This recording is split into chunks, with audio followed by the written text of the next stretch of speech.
So what to expect from this session? So let me set the expectations here. It's going to be a beginner-friendly session on SwiftUI animations. However, you might need a bit of experience on the basics of SwiftUI framework, like how to create views and how to lay out things, and also to how to add modifiers to it, how to change the appearance, something like the basic things you might need.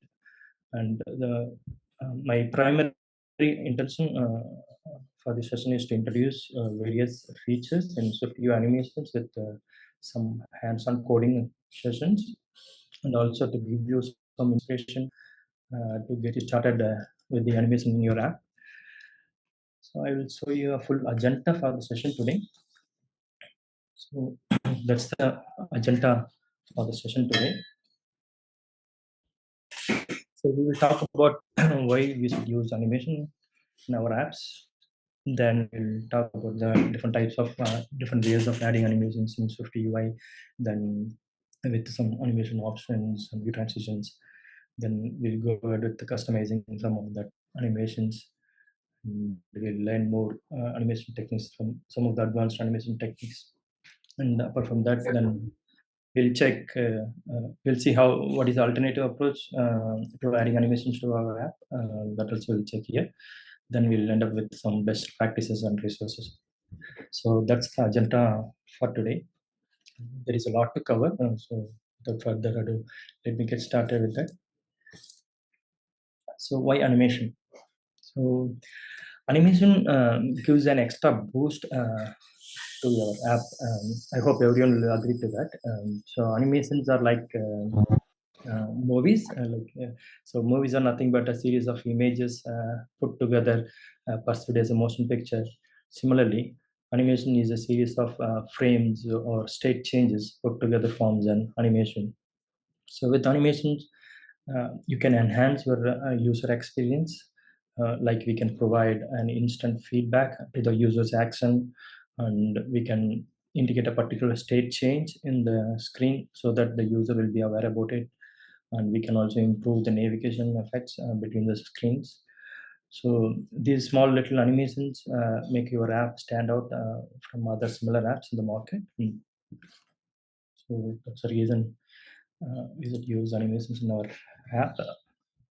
So SwiftUI animations, I'll talk a little bit about UIKit and SwiftUI. UIKit is a formal framework where we have to tell the system what to do with every step-by-step instructions. So UIKit animations has to be triggered manually, but in SwiftUI, you just describe what you want, and SwiftUI figures out the details. And the SwiftUI animations are not simpler and directly tied with the state changes. When a state change, then the animation happens automatically. And it makes it easier to add animations. You just need to add an animation modifier to a view, then the magic happens. And we don't need any external libraries for animations. Everything is built in. And there are three different stages of animations here. Trigger, state change, and an animation effect. A trigger is something like a button click or a value change, or a event like a view appears on the screen. So that will trigger the state change, and the state change will cause a property change in the view. Then the animation occurs in response to the property change in the view. So that's the different stages of animation here. There are multiple ways to add animations in the app, with implicit animations, explicit animations, and custom animations and transitions, and so on. There are different ways you can control the animation as well, through speed, the way the animation takes place in your screen.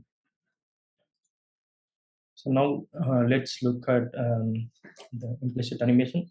So implicit animations are straightforward. You just need to add animation modifier to your view, and SwiftUI automatically animates the changes to your view. So I'll show a little demo. So here I have a project. Can you all see my export properly? Yes. Okay. right?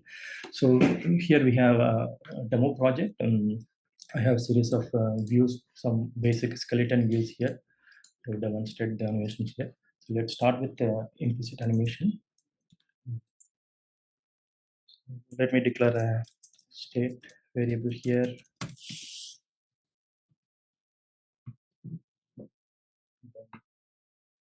Have some stack. We'll put some spacers here to align the content in the center. I will create a rounded rectangle with some corner radius as and I will fill it with some color, and I'll set some frame for it, 100 by 100.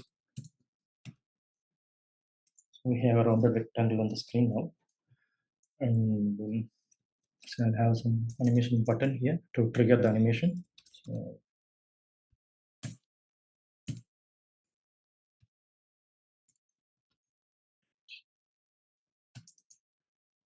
name it as animate, some font, launch, padding on the V stack. Now we have a trigger here.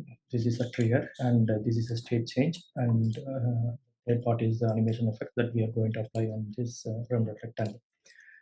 So the one that we are going to apply is offset.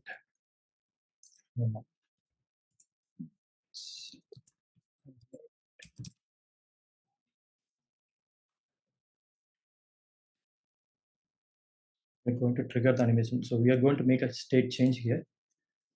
So we are going to toggle the animate here. Now when you run it, you don't see the animation because we haven't added. So we can only see the start and end state. So in order to add animation, we just need to add an animation modifier here with some default animation type, and the value is animate. So we have to specify which value here to trigger the animation. So now you can see the smooth nice animation here. So the same animation can be done in multiple ways. For example, if I just put the position attribute here, I'm going to trigger animation. The position attribute here, 20 x is random.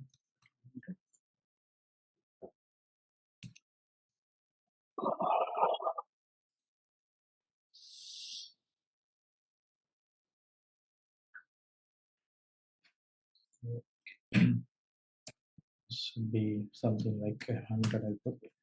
This would be something like 300 I put. Only 70. So now you can see the same animation with the position modifier. More to that, we can also do the same animation with a different approach. Like I'll just wrap it with a G stack. I'm going to animate with the alignment. So I'll set some frame for the G stack.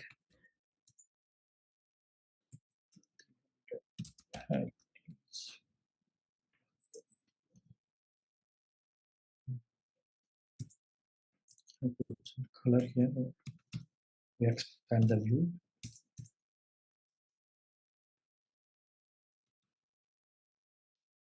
And animate. If it is animate, then it will be trailing. So then it will be ready. So now we can have the same animation. So there are multiple different ways you can achieve the same effect within SwiftUI. So that those are the three different ways to achieve the same animation here. So probably I'll remove this for now, and I'll keep only the offset.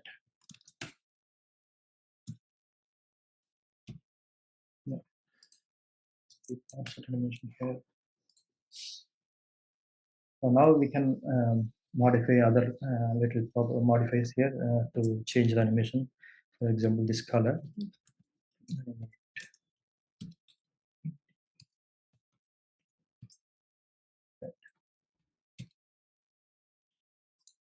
Now the color can be animated.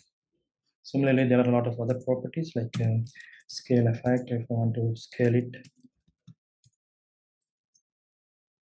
1.5. So that's the scale effect along with color and offset. We can even go further like rotate effect.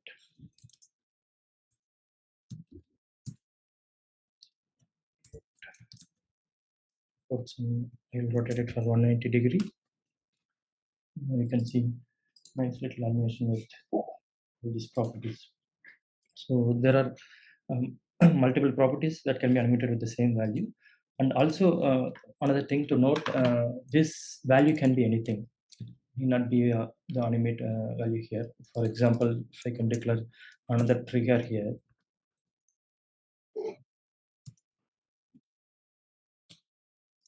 I'll just put that trigger value here, and if I can just toggle that trigger, then you'll see the same animation here. So this trigger is just a starting point to trigger the animation on this view. Whatever happens within this view, that will all be animated. For example, suppose if you don't toggle it, if there is no change in the animate, then there will not be any animation. Similarly, if there is no trigger, then there will not be any animation, only the start and end state. So there's a trigger and the state change, and then that state change leads to the property change that will be animated with this animation modifier. Mm, So let's talk about the type of properties that can be animated. Here we have seen fill, scale effect, and rotation effect, and all. Let me switch to the slide. What can be animated? So these are the properties that can be animated. So one simple rule is that anything numeric that can be animated. If it is a numeric value, then it can be animated. Even the color is also a numeric value. That's why we were able to animate the colors. Let's talk about a few other options within within this animation thing. So if you type this, there are various different animation types available here, like bouncy, ease in, ease out. There are different types of animations available. Each will have different kinds of speed setting. So I'll go with ease in and out, and you click. When you put a dot, then we'll have a further modifiers where you can delay the animation. Suppose if you want to delay the animation by 2 seconds, then when you click, then it won't start for 2 seconds. I clicked it. After 2 seconds, it will start the animation. So you can control when the animation should start here. And also you have something like repeat for a repeat count. You can repeat the animation for number of times. So So each direction will be counted as one. So you have a three count here. So suppose if you don't want to reverse it, then you can have auto reverse parameter where you can set false, then it won't be reversed. It will be one direction. Similarly, we have repeat forever thing is there. The repeat forever is it will repeat forever. So it can stop. So those are the little additional functionalities there. And when you talk about this animation types, there are various different types are there. So, for example, if I just put bouncy, you can see the effect. Can you see that? So this the uh, shape is just going out of the frame and bounce it back. So similarly, we'll have multiple different types of things are there. So let me just pull that thing. So those are all called animation curves. Okay, so each one will have a different animation curves. So if you take about a linear, then it will have a constant speed. If it is a ease in and out, then it starts slow and speeds up and ends slow. If it is ease in, then it starts slow, then stops the normal speed. Similarly for all other things. The spring animation have a different animation curve. It's all about the speed and how the animation is performed. So if you can see this repeat count, so there is a curve here, three lines here. And repeat count autoreverse of only two curves here. I have a small little demo to demonstrate that in a better manner. Sample thing, samples. So here I have put all possible animation types here, and I'm just animating it with a single click simultaneously. You can see that this will give you an overview of the animation types and how it is getting performed. You can even yeah, already you can even slow it down and see how it is getting performed.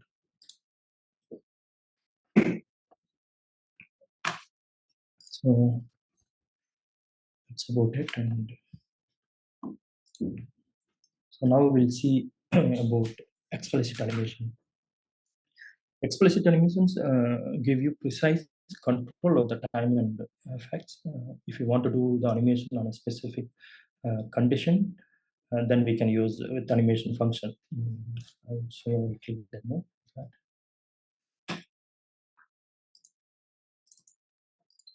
We have some basic skeleton here. So I have a code snippet that will give me the skeleton code for this project. We have this animation, the variable and the triggers and all stuff here. So what I'm going to do is I'm going to change this to a circle.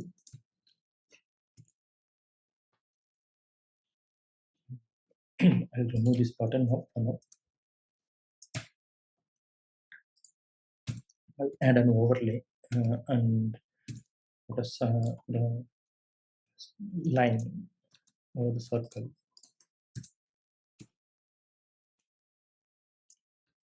So that and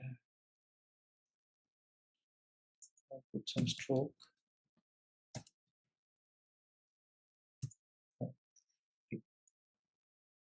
And then make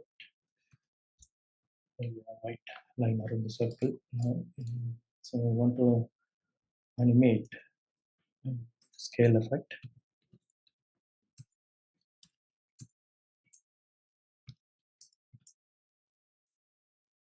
So we'll animate the opacity.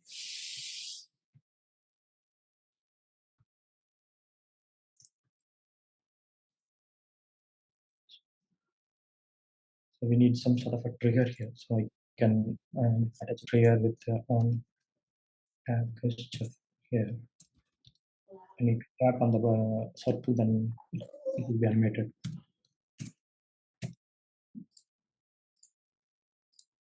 So, so we have animation, but it is not appearing because we haven't added animation modifier here.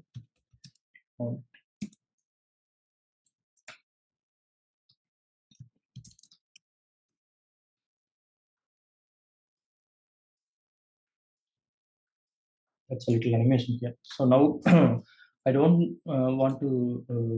I don't want the second thing to happen. The expand thing is fine, but the shrink one, I don't. I don't want to have it on the screen. So for that, what I can do is I can one way I can do is like I can put the repeat count and repeat forever and with auto reverses false. So it will be repeating forever, but I don't want to repeat it forever, but I just want to repeat it. I want it to be happen only when I tap on the circle. You can't use this. So here comes the explicit animation. So what we need to do is we just surround this thing with the animation modifier. So this will happen as usual, but we'll have control over here. So what we can do is like we just set the animation to false here, then with the animation. Now what happens when I tap, then this appears. Here's how we can control this particular animation with the with animation function. So this is called explicit. We have more control over when to do what. Mm. It also has a completion handler. So once the animation is completed, then we can trigger another animation or we can trigger another action. So for example, I'll have another state variable here. I'll put two, and then I'll display some text on the circle. Put one, two, three. Font is dot launch. One some city. We need to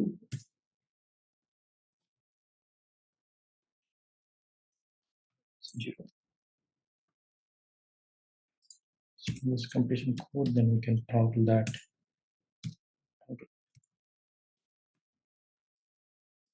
So after the first animation is completed, then this second one will be triggered. The second one will be the opacity animation. So let's see that. Yeah, it is not animating because we are not wrapping this change with animation function. We'll have to animate it with that.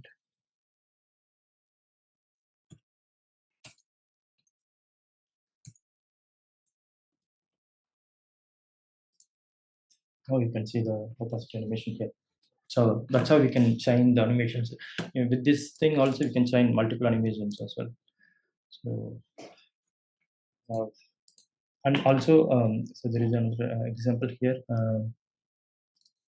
Which can tell so how we can continuously apply the explicit animations. Here I have a scorecard. So when I increase the scorecard, then the numbers will be increased. But I want to animate the numbers if it reaches a particular level. Say for example, if it is 5 or 10, the multiplications of 5, then I want to animate. And here's how we can do with animations. So we have a condition here. So if the score reaches the multiplication of 5, then we are triggering the animation here. And there is another code here which sets the animation back to the original location. So we are triggering that thing after 400 milliseconds. So you can see that animation. We can conditionally apply the animation with this explicit animation. Sounds good. Are you all able to follow that? Just quick feedback.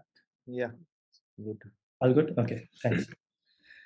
Okay, so we were talking about the trigger. So this is one trigger that is causing these animations. We can use multiple other triggers as well to the animations. For example, we can use some controls like toggle, and where we can put animate.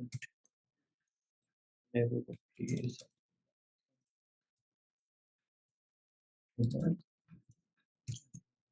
adding up. So this will. So here we have to call the animation function so that toggle happens. It will also animate the change. So you can bind the animation with these controls. It's something they call it as a binding animation, something like that. So we can do with this, and we can also use sliders, steppers, and other controls as well to trigger the animation, and even the gestures. So we can have some drag gesture, and we can trigger animation and have a sample here. So if you see there is a circle in the screen, and when you drag it, we can see the animation. So we have attached drag gesture animation here. So on change, we're doing some updates on the offset, and on end, we are triggering an animation with animation. So if we just back to the original location, something like that. So here also we can use animation. So during drag also you see the some kind of animation. So the animation can be triggered in multiple different ways, multiple different features.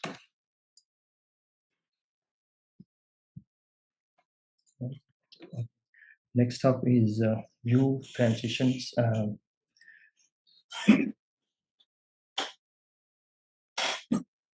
View transitions are nothing but to define how a view should appear or disappear from the screen.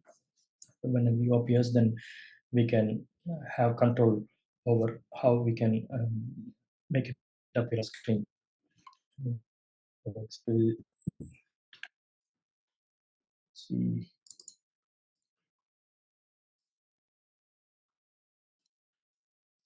this view transition here, and I'll have my skeleton code, and here like, animate is like if animate is true, then I want this rectangle to appear. Okay, then rectangle appears, but there is no animation here. We can attach a transition effect here.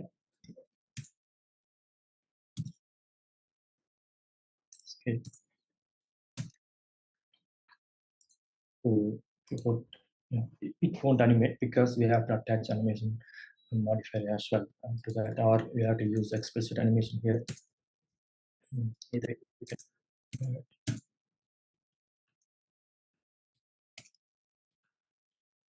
you can see scales up and scales down. So previously we used to do this animation with modifying this offset or the position or the scale effect, but there are predefined transitions available. When a view appears on the screen, then we can use those transitions. So previous examples we saw the shape, the object is already there on the screen, then we are animating that. Now a new object comes up, then we are animating that. So we have multiple different ways to animate this, move from okay, like that.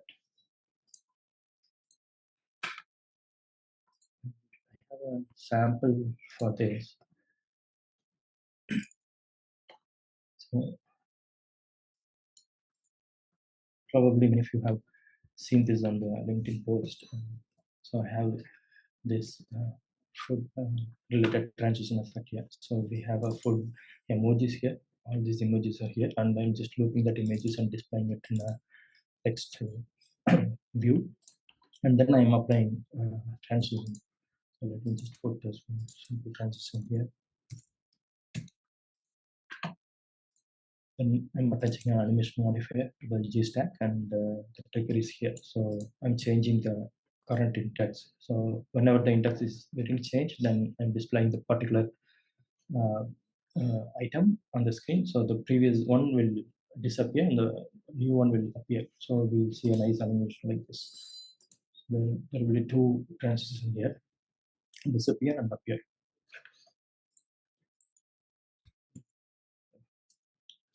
Opacity, multiple different options here. Like if I just click and scale identity slide, and so many other things are there. So if you talk about combining animations, like if you want to have different animation for appearance and disappearance, then we can use this asymmetric uh, transition. It's a composite transition which has two things. If I can just put slide, and the removal will be opacity, then you can see that animation. The disappear happens with the opacity, then the new one happens with the slide animation. So that way we can control this transition effect. And that's about transition. Let me just check the chat if I have anything. Just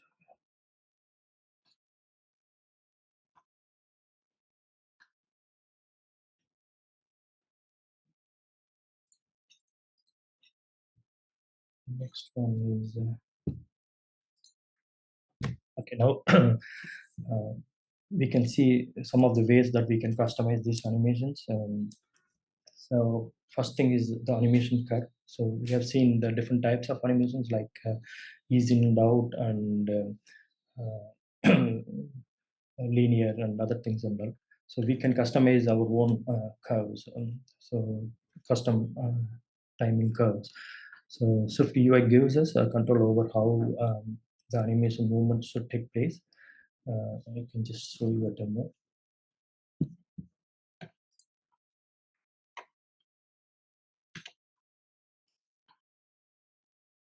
Some timing curve.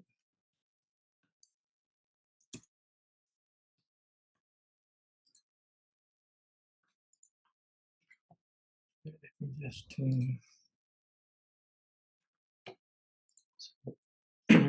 I'll attach animation here.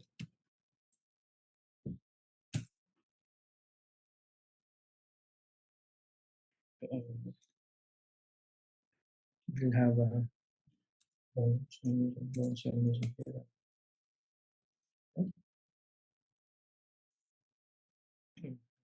Offset.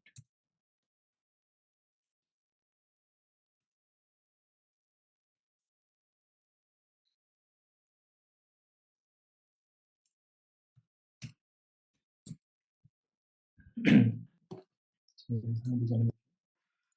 So now you can change the timing curve. So if you put a dot, then you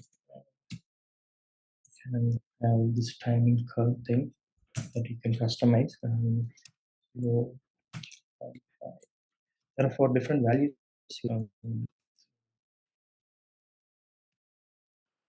With these values, we can customize the curve of the see that animation. Then it will be in different manner like that.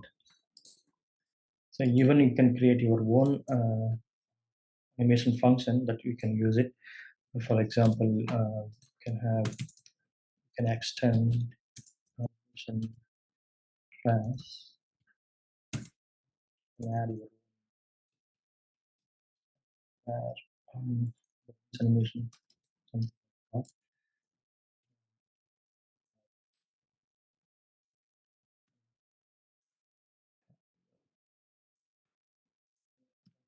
I mean curve your values here.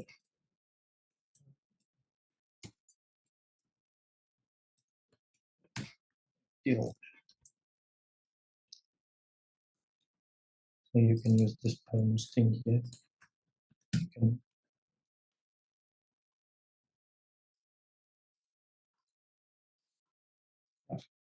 have something like that, and you can, if you want to add a duration, then you can declare it as a function. And function static box some duration and interval returns animation.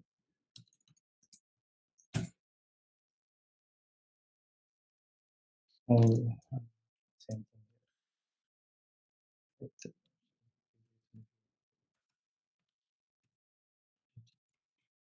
modify the duration, then we have the duration here. So here the function that will have a duration of 2 seconds. So you can have customization over the animation curves here. And so if you want to know more about this particular what these 4 values does, then there is a wonderful resource here. So this is a cubic Bezier curve that is called a cubic Bezier curve. So you can have some sort of a customization here, and you can change this curve, and it will update the value here. For example, something like that. If you make it, then you have this 4 values. You can copy that, and you can use it here. For example, to put 0 here, 0 here, 0 here, 0 here. Let's accept.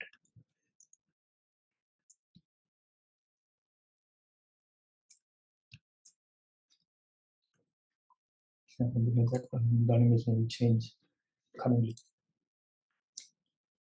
Yeah. So this cubic Bezier path, it's kind of it's a universal. It's not only related with the SwiftUI, but it's been used in other animation frameworks as well. Next up is about with the transaction. Basically, animations can be triggered in many different ways in many different places. So if you want to control the animation for a particular scenario, then we can use with the transaction. So we can just wrap our state changes under with the transaction function, and then we can modify that particular. We can either disable it, or we can even change the different animation for the particular specific scenario. So the demo.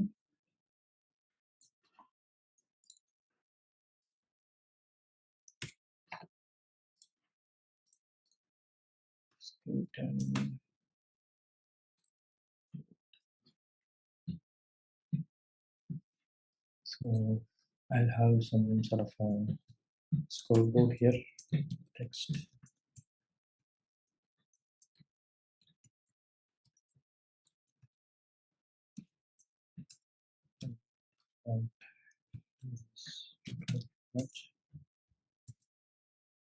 And I I will apply some scale effect here.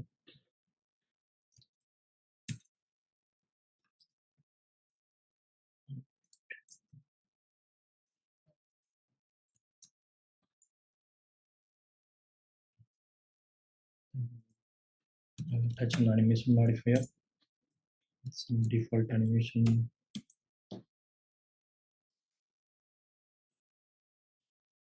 Use animate. Now, so I declare score thing here.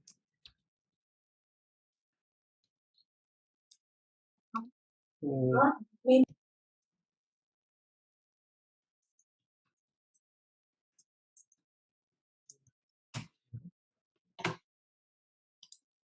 then I'll increase the scope.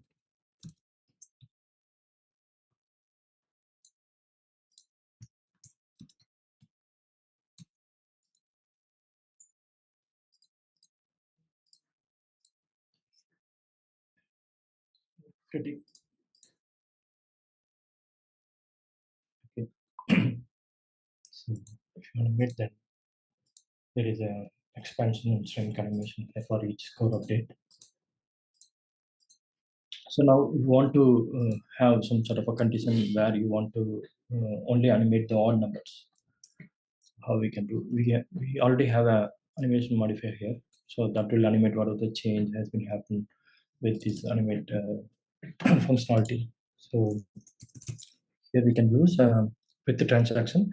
So for that we have to create a transaction object. So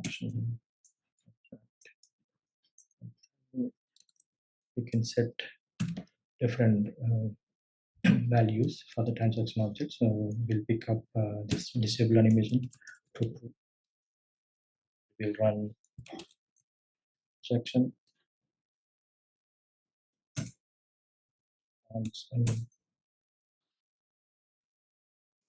what we do is we'll animate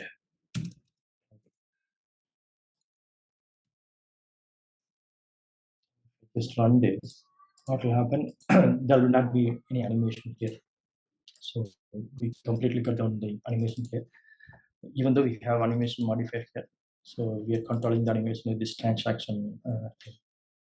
So we can have some sort of a condition here, like if score is like even number, and apply the animation.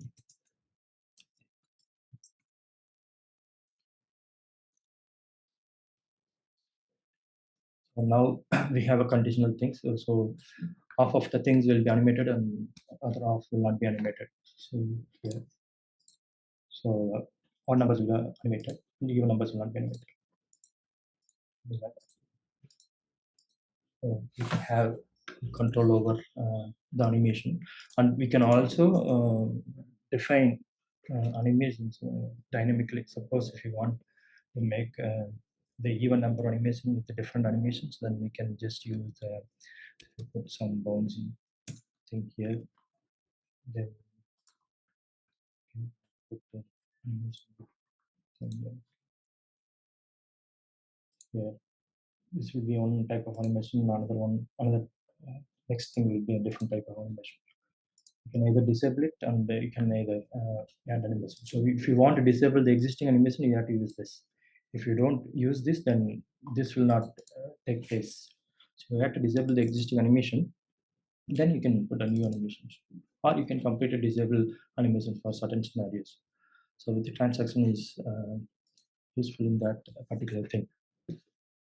You can have some advanced customizations with this with the transaction function. Next up is animatable protocol. So this is an interesting one. So this animatable protocol in SwiftUI lets you create custom animations for non-standard properties. So just by confirming this animatable protocol, we can animate a property that is not directly supported by SwiftUI. For example, if you want to animate your custom shape, SwiftUI doesn't know how to animate that. So we can add custom animations through this animatable protocol. And in older OS versions like iOS 15, 16, many of the properties are not being supported with animations. So there you can use this animatable protocol to add some sort of a support. You will have a full control over the values. So when there is a state change from 0 to 10, then you will receive all those values in between from 0 to 10, and you can do whatever you want to do with that values. So those are all called like interpolated values between the state changes. I'll show you a demo and understand it better.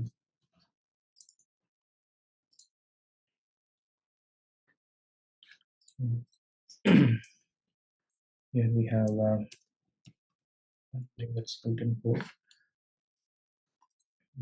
What we can do is we'll have some circle here, series of circles here in G stack. I'll put that circle so that it can appear some for each, some range.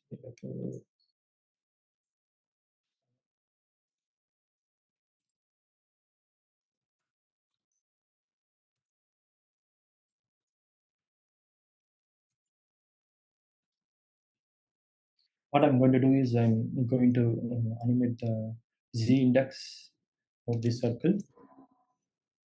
So this frame, I'll apply Z index.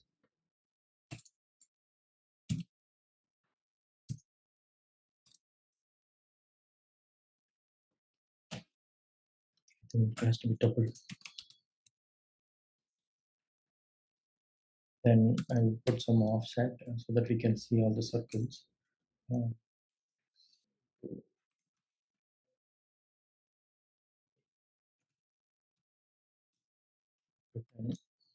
Similarly, we have for Y.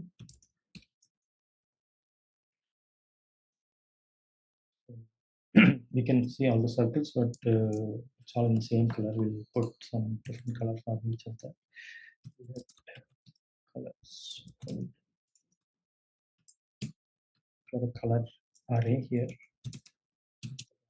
here, and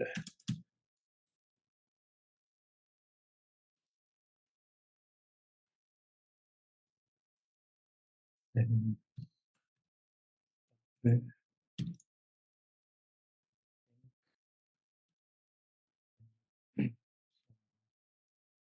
which I'll repeat it. We have all different colors here, and we just put colors of all different colors. Now I'm going to have another white circle behind all these circles. circle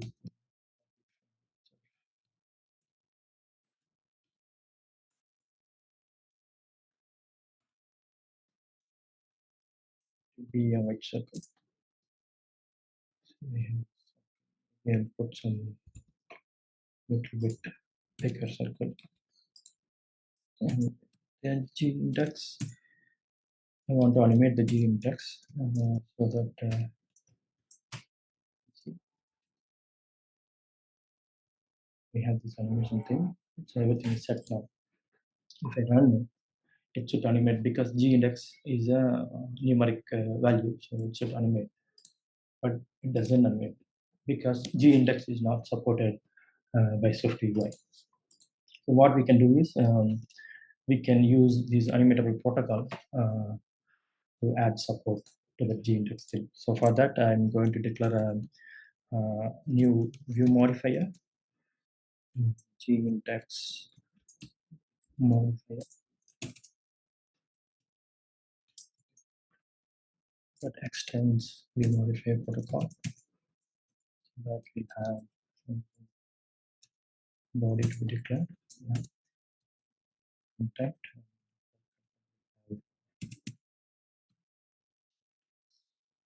We have some index that I will declare it here.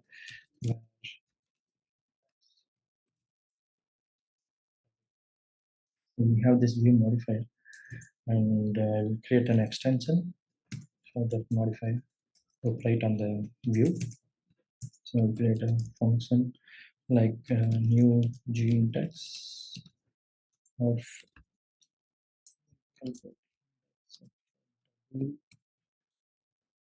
and some, and here I modify as G index modifier of index of index. So now instead of G index, we'll call this new G index. Now when you click, there will not be any animation here because we haven't used animatable protocol, but we're just simulating the G index functionality here. So now we can extend this struct with animatable protocol. We make it confirm to the animatable protocol. Once you add the animatable protocol, we'll get access animatable data, so which we have to define it here. It's double some getters and setters here. So for get it will return the index, and for set it will update the index with new value. Now let's see the demo here. Okay, all right. We have not used the animation modifier here, so probably this default.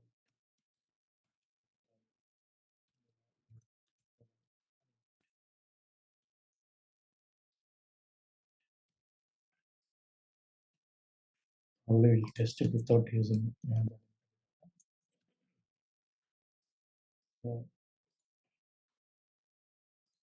there is a delay in update, I guess. Okay, so now we can see there is no animation here. So when you add this animatable data, then you can see the animation. I guess, yeah, now you can see the animation. So what happens is like from 0 to 7, all these values are interpolated through this animatable data variable. So when you add animatable, then automatically SwiftUI push all these value changes to this view and via this animatable data. And once the animatable data is updated, then automatically the body will be updated. That will be re-rendered. So that's how we can see this. Suppose if you want to check that, you can just put some this thing here. Put print value. If you run it, you will see the values from 0 to 7 here.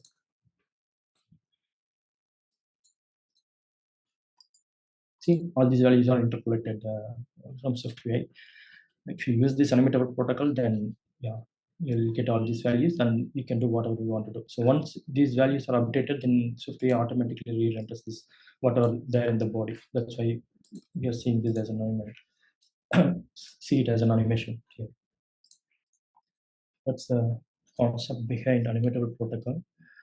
Let me just see if there is anything. I have another sample here.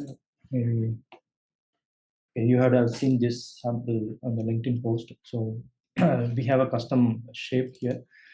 Custom shape is nothing but we just play around with this path object and we'll form some sort of a shape. Like we can move around the points and we can add arc and we can add lines and we can form our custom shape. So these custom shapes, SwiftUI is not aware about how to animate this custom shape. So we can use this animatable protocol and we have these interpolated values in particular variable. Then we can use that in certain places to animate it. So here, if you see this slice, we are animating it on up here and also with button click. So what we are doing is we are setting this end angle as 0. When the button is clicked, then end angle will be set as 0. Then it is set to 360. Between 0 to 360, all these values will be interpolated through this animatable data. So this animatable data is setting that value to end angle. So once the end angle is set, then this path will be re-rendered every time. So that's why we see a nice little animation here. So that's how we can add animations to our custom shape or unsupported properties. And that's about support it. And now we'll see some more animation techniques. The first one is with the matched geometric effect. So it's a kind of a modifier to specify two different views to be considered as a single view. So that it can so that we can do some animations with that. So here we will have two different objects on the screen, and during the animations we transform one object to another by using this match geometry effect. Mm, Let me show it in the demo. By the way, these all this code is available in GitHub. I will just upload them and we can see it after the session.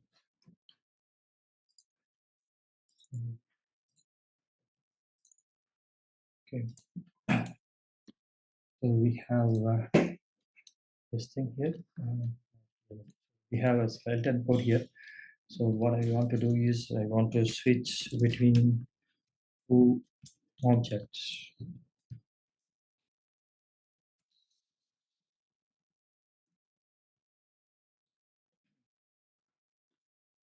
So we have two objects. I'll set the we have to move this spacer here.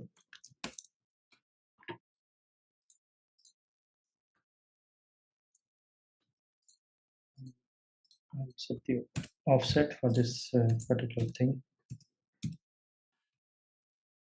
Set is x.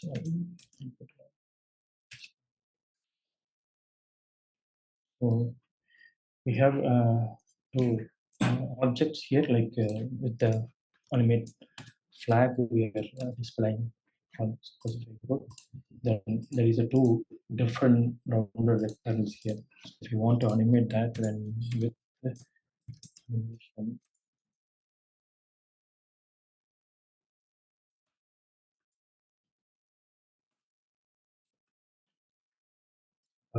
we can see the animation, but it's an opacity based animation. One object is not converted as another object here. So we have two different animations here. So if you want to convert that into a single one, so if you have to consider that as a single object, then we can just add matched animation geometry effect, and we have to put an ID and some namespace we have to declare. So namespace is nothing but a kind of a container that will represent these two views within it. Space where same thing, not right here.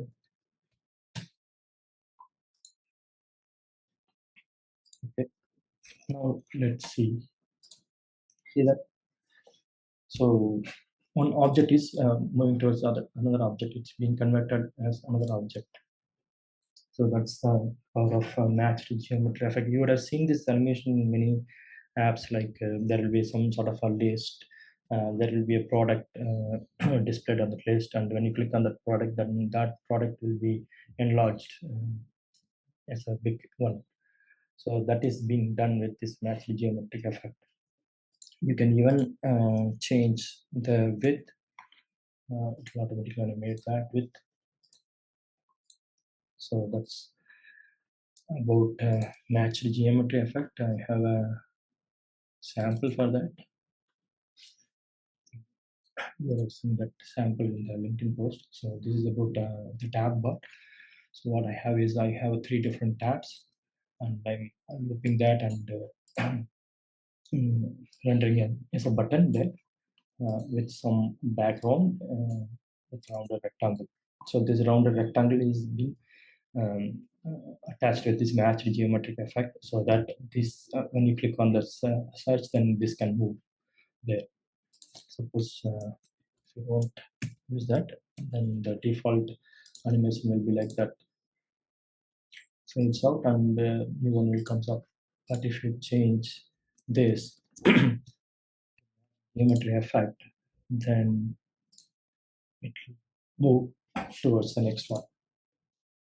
And this there will be some issues with this match geometry effect running on the canvas, like it won't work sometimes, but it will work on simulators and the real devices. Here there is some glitch there, so it won't run smoothly.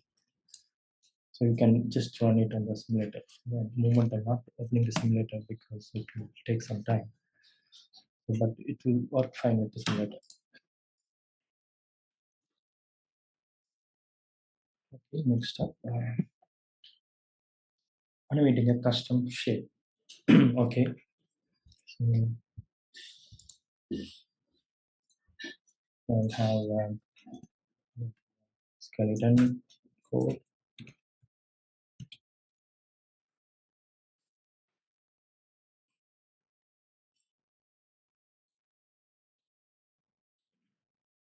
We'll put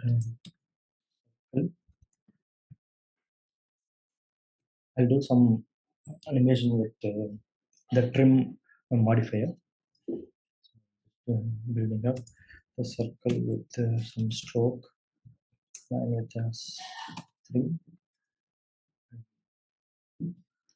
That's an overlay here, and the same circle here with a different color. We have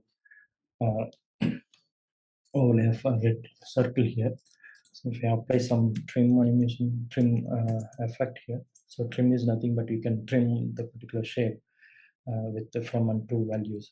From I put 0.1 to 0.3.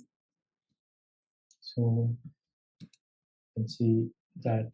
So it only displays that trimmed from 1 to 3, and it's just showing that thing. So I'm just going to animate that with some angle. Maybe I'll declare some angle here. State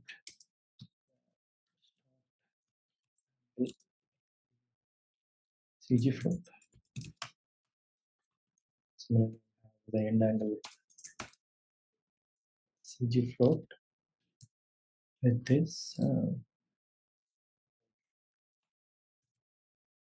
animation with animation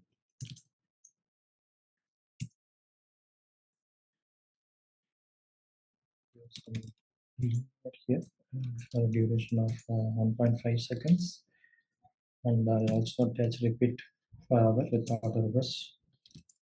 Let's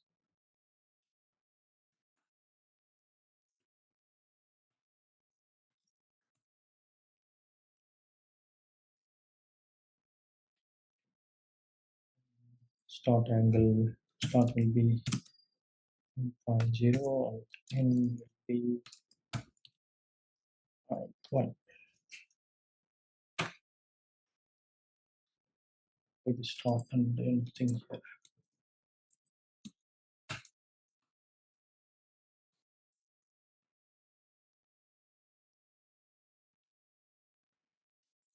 What we are doing is we are just changing the value of the angle so that and it will repeat forever so that you can see a nice animation like this.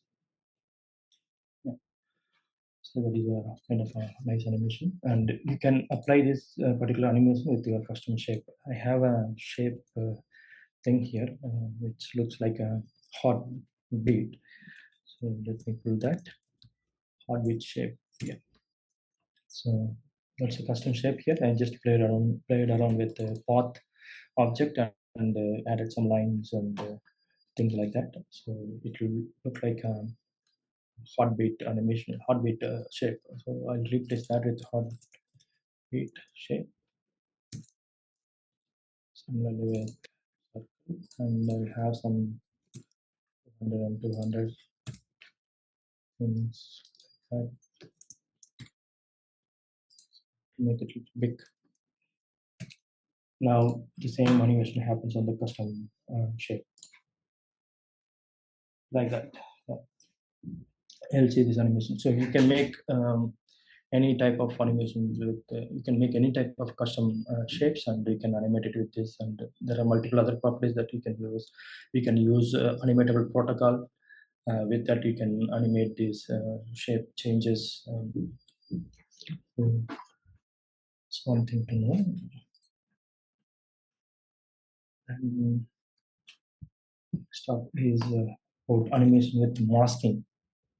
So masking is about, so I have a demo here for the thing. So masking is nothing but you'll draw some shape and you'll mask that shape with another shape. So basically, you just mask one thing and underneath it will show another shape. So for example, let me just animate this particular thing here. Let me just run this. So we have an image here, Steve Jobs image, and on on top of that, I have put some rounded rectangle with stroke, and also I have just masked some things here. And if you can just see that, you can see that little animation here with glowing edges. So how this is done is like if you just remove this mask, you can just see I have this rounded rectangle, so this appears here, and I have a foreground style with some linear gradient here. With that, I'm just rotating. I'm just applying the rotating animation here. So what happens? It will rotate over the image, and that rotation, we are just applying this mask. This mask is nothing but the size of the image. Another rounded rectangle with the size of the image, so that it will mask the underneath rectangle, and you can see this nice little animation. So this is another technique that we can use with masking. Then about face animator. The face animator is kind of a modifier that allows you to attach a series of faces to a view, and you can alter the view on each face. So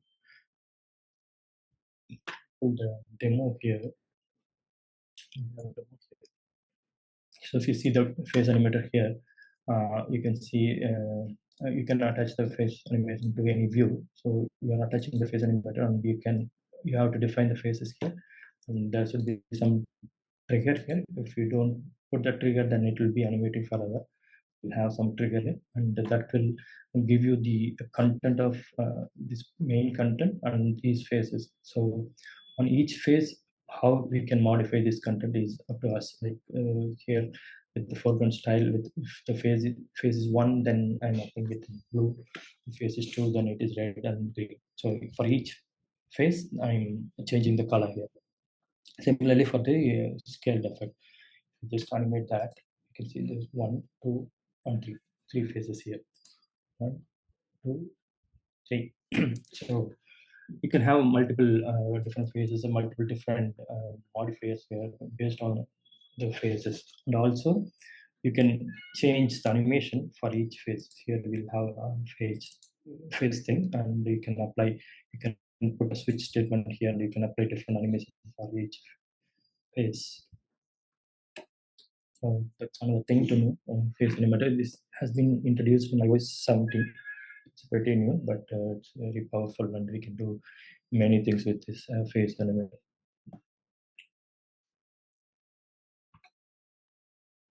Mhm.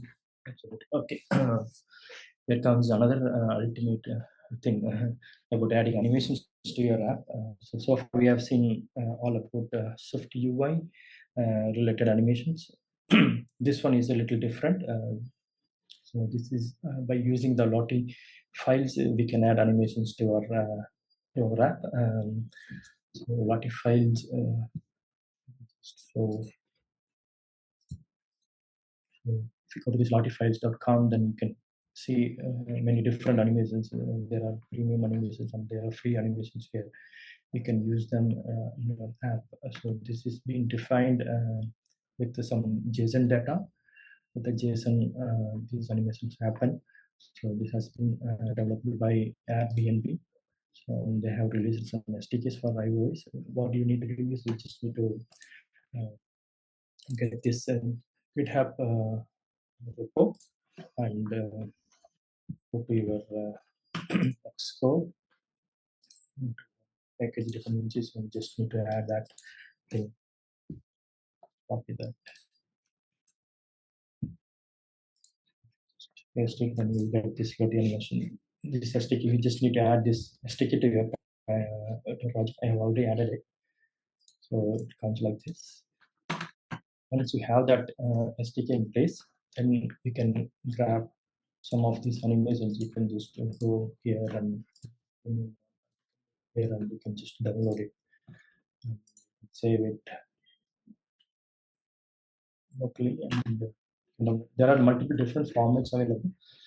Lottie is a compressed format, and we can use Lottie. It's the latest format that is used, and we have this traditional JSON format things. You can download this JSON things, and it will appear something like that. So I have few different things here.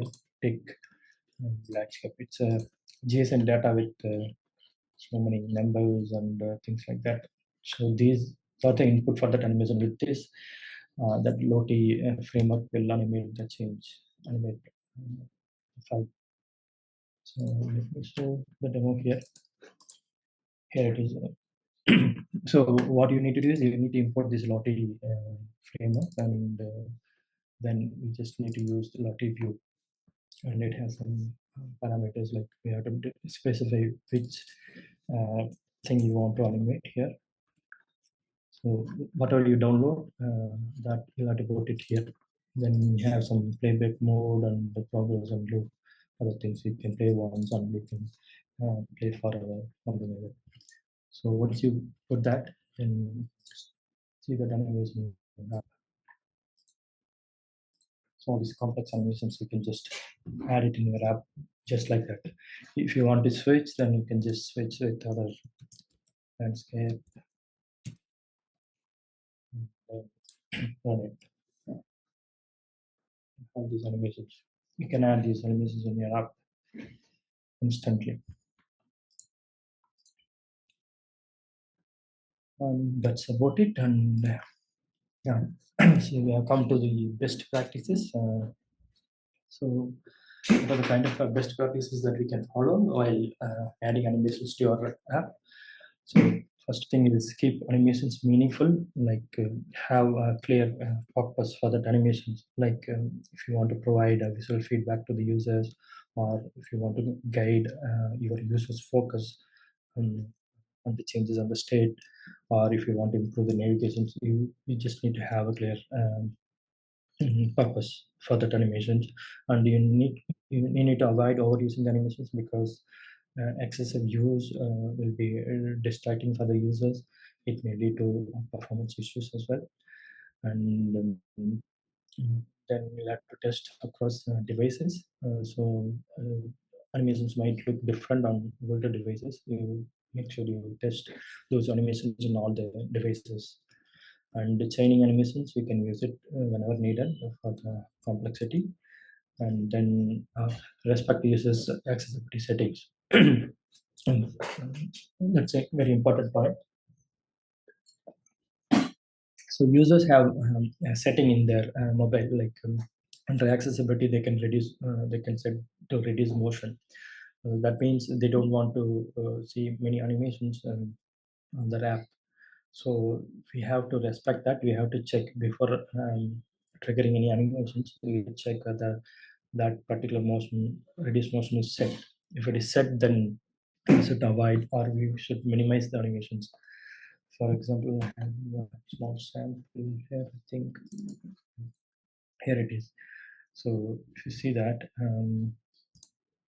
so I have this modifier. So this is nothing but the animation modifier here. So I have created a different view modifier out of it, where I'm just checking whether the user has enabled this reduce motion setting. If it is enabled, then I'm not attaching the animation modifier. If it is not set, then I can add the animation thing. So this particular modifier, you can use it. So I have a view extension here. So motion animation, you can use it in our so that it will automatically be detecting the setting and it will cut down the animation. So we should practice uh, checking this reduce motion enabled thing. And another thing is debugging the animation. Suppose if you want to debug the animations, what you can do is you can just apply a setting in the simulator under the debug menu where you can mark slow animation so that so the animation will run in a slow phased manner so that you can just debug and you can check things. Also, you can use the preview to view it in a different devices with the different layouts. That also you can do. And whenever possible, you can reduce the animation duration because short and simple animations are good. And minimize the state updates. And so you need to avoid triggering the animations with the frequent state changes. So that will be distracting for the users. And also you need to be very cautious about the repeat forever because that will repeat forever. There's, there's no other functionality to stop that. So you need to be aware about that thing. And also the on appear. And if you make an animation, if you trigger an animation on appear, then that particular view may re-render multiple times. So you just need to be aware about that as well. And for high GPU demanding animations, we can use Metal APIs. Metal API is a different framework which is being used for game development and high graphics rendering thing. So you can use that for high demanding animations in the app. So for example, here there is a difference with metal and without metal. You can just run it. This left side, I don't know whether you can see the difference in the online channel session. But the left side is very smooth and the right side is little laggy. So metal is best. It uses the GPU performance to give a better animation. And here are some of the resources that you can go through and expand your knowledge on the animation. So first thing is WWDC videos. Uh, you can just go to WWDC and search for animations. So all the latest updates you can find it there. The next resource is Big Mountain Studio. There's got a wonderful book called SwiftUI Animations Mastery, which explains each and every option, each and every feature in a detailed manner. Mm. I would highly recommend to check that out. And another one is if you want in-depth videos on animation, so what happens behind the scene of the animation, you can check out objc.io Swift Talks. It's a subscription-based platform, so you can check it out. Then we have another book called Pro Swift UI by Paul Hudson, who has a separate chapter for Swift UI animations, and you can check out that as well. And there are a couple of YouTube channels like Hacking with Swift. It's again from Paul Hudson, and Swiftful Thinking is from Nick. So where you can go and search for animation, they have a very good playlist for animation videos. You can check that out. And there are a couple of Patreon accounts. I found them very useful, and they have made animations put out there. The code and Subham Singh. You may check Patreon accounts as well.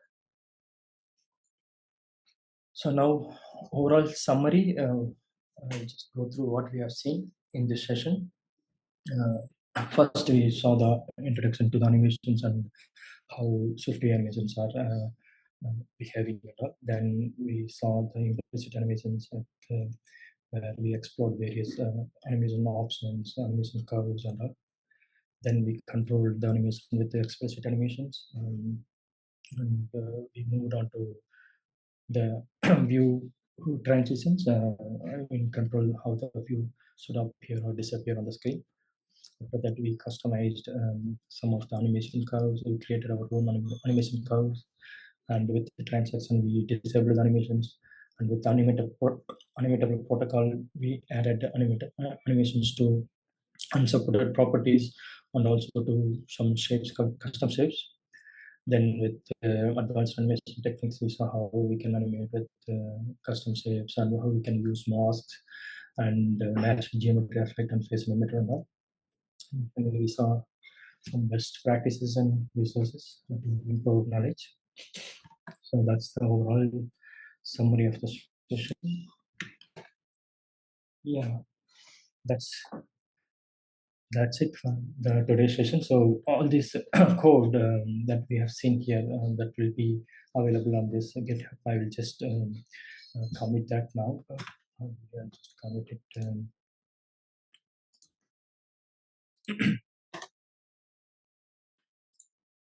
Just commit it now. Okay.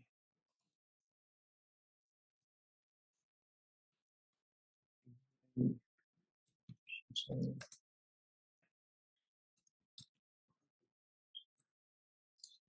just proceed.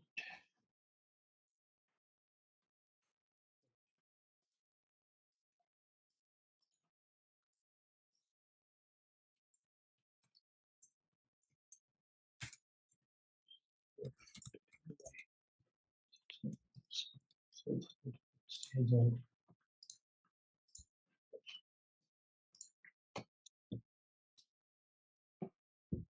So you will get that in your thing. So if you go to this folder, so Rajan, we can see the repository here. So so you will have all these examples here. You'll have that samples and whatever we worked on vision. So all these things will be available here, and also you can see the presentation as a PDF format onto this location. Okay, so that's the session. And if you have any questions, then you can just go through that, and probably we can stick the questions with the topics that we have covered here, because SwiftUI has a vast number of things to answer, and so we can just address the questions related with the session today, if you have any.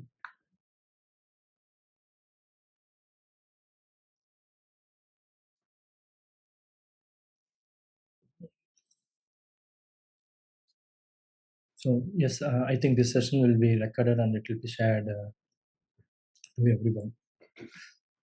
Okay, that has been answered.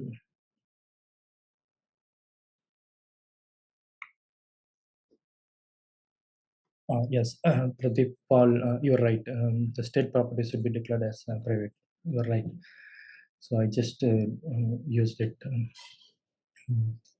for the convenience purpose. Yeah, the code will be shared. It is there in the GitHub. You can use it. Maybe you need a GStack. Laying out all the images controls. Okay, so that has been already answered by someone. Thanks for that. We will share the session. Thank you for that. Okay, thank you. Thank you. If you have any questions, you can see.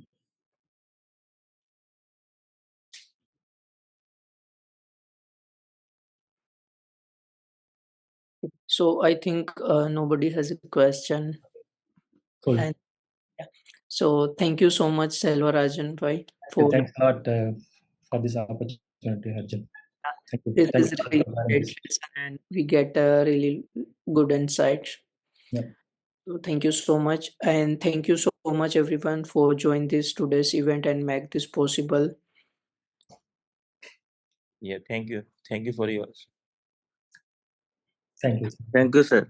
Thank you for arranging this beautiful session and taking the session. Yeah. So I request everyone to start camera and we can just take a one small picture.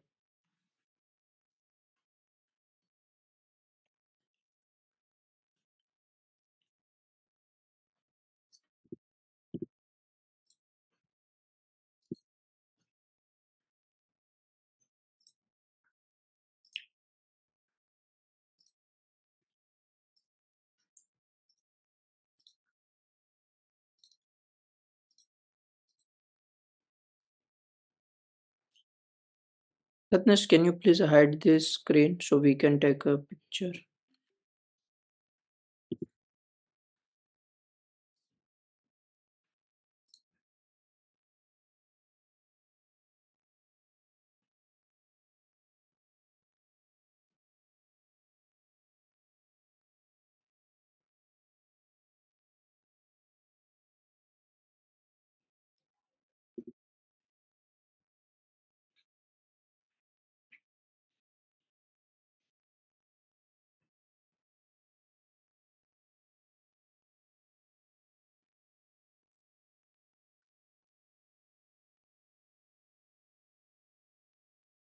Uh,